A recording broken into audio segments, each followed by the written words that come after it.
Hi, my name's Phil. I like talking about politics, and in this video I'd like to discuss the reports of Boris Johnson's planned visit to India next month in order to piggyback EU negotiations with the second most populous country in the world so that he can claim another EU trade deal as his own next year. But first, if you'd like to be notified of daily news and politics, please subscribe to the channel and click the bell notification icon.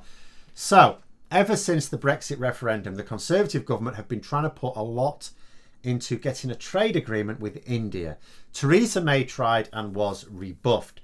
Now Boris Johnson is going to try the same. He's visiting India next month and will be guest of honour at the Republic Day parade.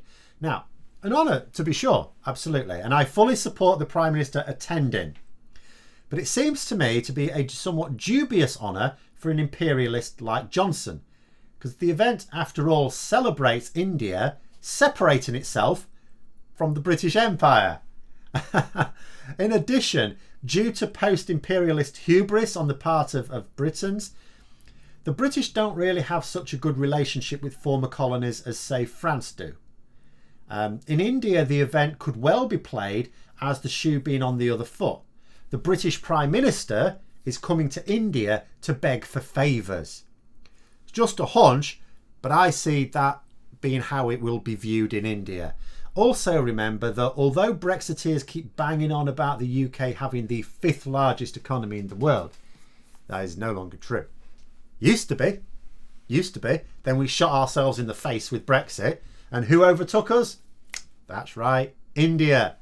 I suspect India will absolutely love having the British Prime Minister over for their day. I do not blame them one little bit. But of course, Johnson needs something for his Brexit legacy that isn't a complete turnip. So he will pretend not to mind the inferior position he will be adopting. Sure, they'll be talking up the 57 copy-pasted EU trade deals that they've agreed with various countries. Keep getting Brexiteers going, oh, they've agreed 57 trade deals, they've organised 57 trade deals. No, they haven't. Sounds like a lot, doesn't it, 57 as well? Wow, that's a lot. No.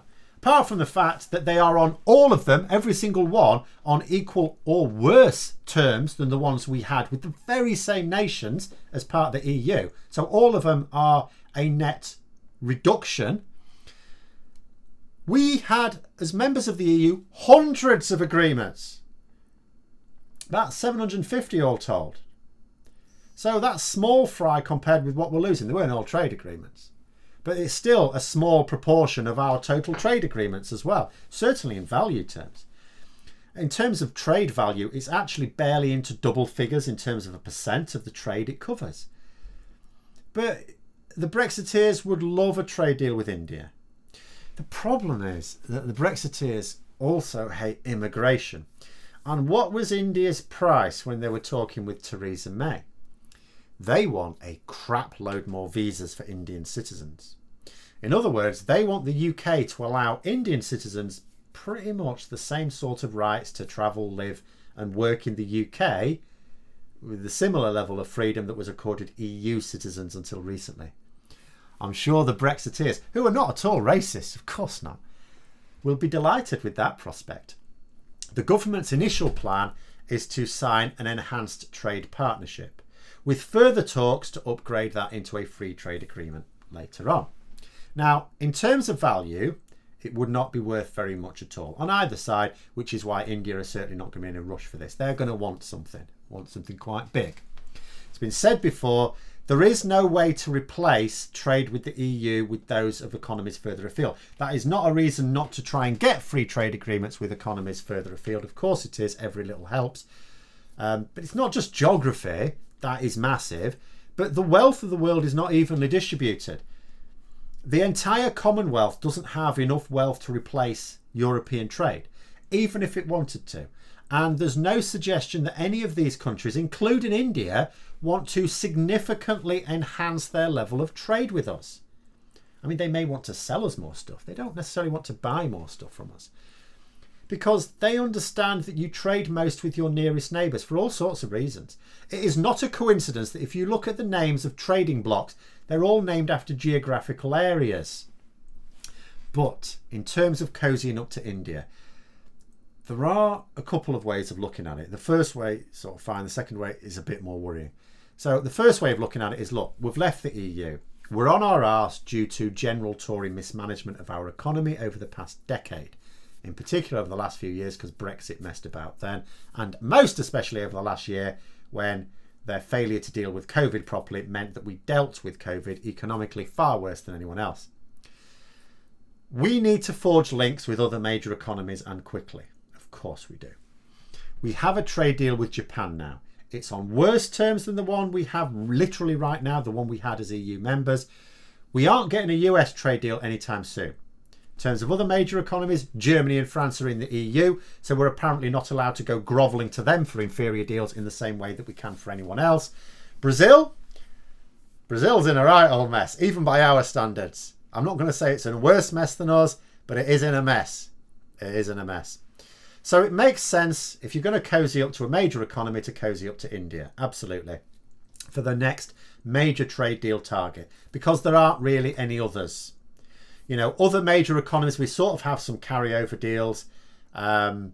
EU, that will be or it will not be. America, forget about it. China, you're having a laugh. So India, absolutely.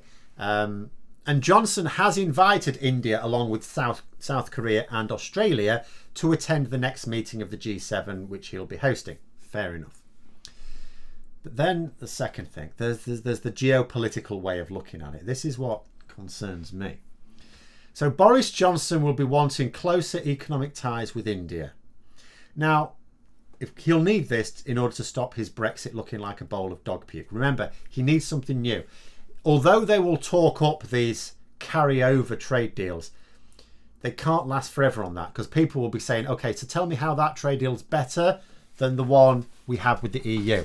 Now, the Japanese trade deal is a different trade deal to the one we have with the EU, but again, it's not better. I know the government try and say it is, but when the government minister, the senior cabinet minister, Liz Truss, was asked questions in Parliament by her opposite number, Emily Thornberry, she was asked, can you tell me one way in which our Japanese trade deal is better than one we had with the EU? She couldn't answer. Now, surely that would be easy.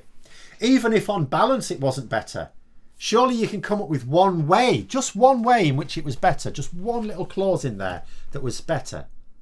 No, none there isn't. So we don't have any trade deals at the moment that are better than what we had. And because we have a load of gaps, the whole situation is a lot worse. But here's the thing. So Boris Johnson needs something that he can definitely say we didn't have as members of the EU. But Modi will be wanting closer political ties. Now, in general, close political ties with countries is a great thing. Absolutely. But herein lies the problem. See, India and Pakistan have been engaged in a quite epic Barney for quite a long time. You know it's serious when it has resulted in cricket matches being called off. Two nuclear powers that are giving the impression of being mortal enemies. So when I said that India's price for a trade deal would be lots of extra visas, please, I think there's another as well. See, the UK it's not so much sided with Pakistan as such, but recently it's had that effect because the UK has not sought to take sides. It has sought to try and maintain some sort of stability in the region, which I think when you've got nuclear neighbours is a good thing. I think we can all agree with that. I'm not always saying that the way the UK have handled it has been brilliant, but they've at least done it from the point of view of, can we have some stability here, please? So they have recently sort of backed up Pakistan against some of India's recent dealings. Modi will not like this. Modi will certainly want Johnson to ally himself with India, not be impartial, not sort of take sides according to who they think is more in the right or against the wrong. He will want them to very much align with India, forsaking Pakistan in their regional tussles. Only allies get trade deals. We need to know that you're our ally, I'm sure will be his pitch.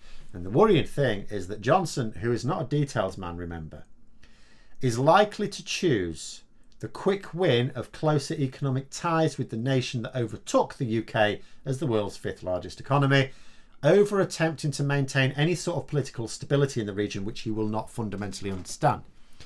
The only problem, as I see it, for Johnson, other than pissing off the Pakistani and maybe Bangladeshi communities in the UK, is that India wants to gather powerful allies in order to more effectively challenge China in that part of the world. Now, sure, we're not going to get much from China post-Brexit. I suppose from that point of view, it's not going to be that costly.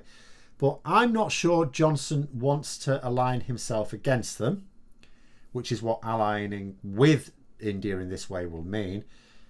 See, geopolitics is extremely complicated. It's far too complicated for me, quite frankly, to see all the strands with my simple, curious interest from afar. But as for Boris Johnson, someone with his level of influence getting involved could very much be along the same lines as a chimp playing with sweating gelignite.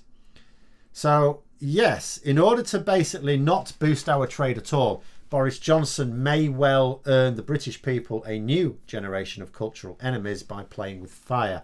I mean, destabilising the balance of power between two neighbours who hate each other and have nuclear weapons. Well, what could possibly go wrong? But those are my thoughts. Let me know yours in the comments below. I hope you found the video interesting. If you did, don't forget to click the like button. If you'd like to support the channel further, please also click the Patreon link for details. And until next time, I'll see you later.